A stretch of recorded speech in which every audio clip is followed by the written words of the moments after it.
Araştırmacılar Çin'in yurt dışında yaşayan Uygurları geride bıraktıkları aileleriyle tehdit ederek insan hakları gönüllülerinin ülke dışındaki faaliyetleri hakkında bilgi toplamaya çalıştığını söylüyor. Uygur mülteciler ve gönüllüler BBC'ye bu tür tehdit taktiklerinin toplumu bölen derin ayrılıklara yol açtığını anlattı.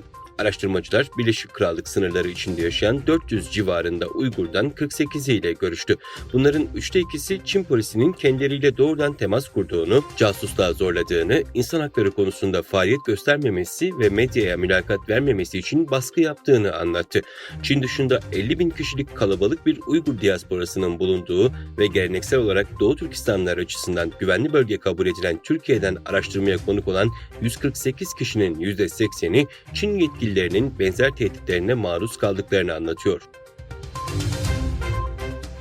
Doğu Türkistan davasında cephe hattını genişletmek ve farklı ulusları Doğu Türkistan'ın tarihsel ve reel vaziyetiyle ilgili konularda bilinçlendirmek amacıyla Türkiye merkezli Uluslararası Doğu Türkistan STK'lar Birliği'nden bir heyet 31 Temmuz itibariyle Japonya ziyaretine başladı.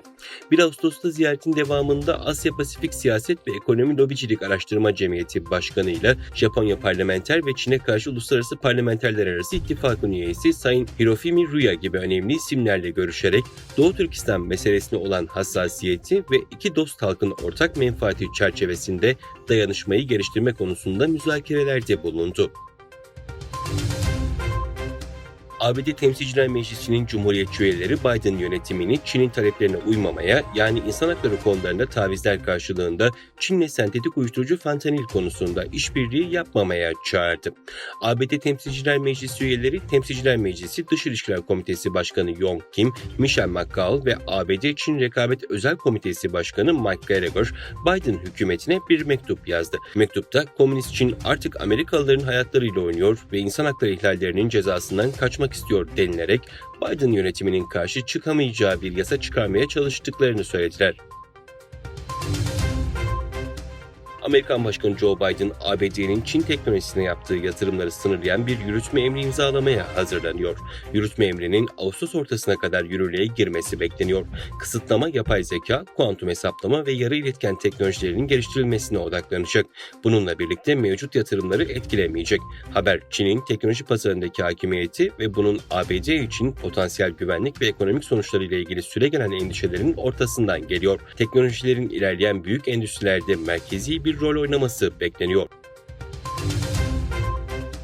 Pakistan Milgem Projesi'nin 4. ve son gemisi PNS Tarık, Cumhurbaşkanı Yardımcısı Cevdet Yılmaz ve Pakistan Başbakanı Shahbaz Sharif'in katıldığı törenle Karachi tersanesinde denize indirildi. Pakistan, Türkiye ile 2018'de 4 Milgem korveti için anlaşma imzalamıştı.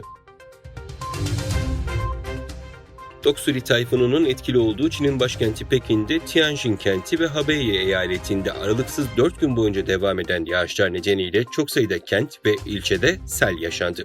Şiddetli yağışların son 140 yılın en şiddetli yağışı olduğu açıklandı.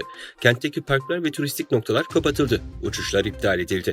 Pekin'de 11 kişinin, Hebei eyaletinde ise 9 kişinin hayatını kaybettiği açıklanmıştı. Diğer yandan Pakistan'da 25 Haziran'dan bu yana en etkili muson yağmurlarının yol açtığı afet ve kazalarda hayatını kaybedenlerin sayısı 189'a ulaştı.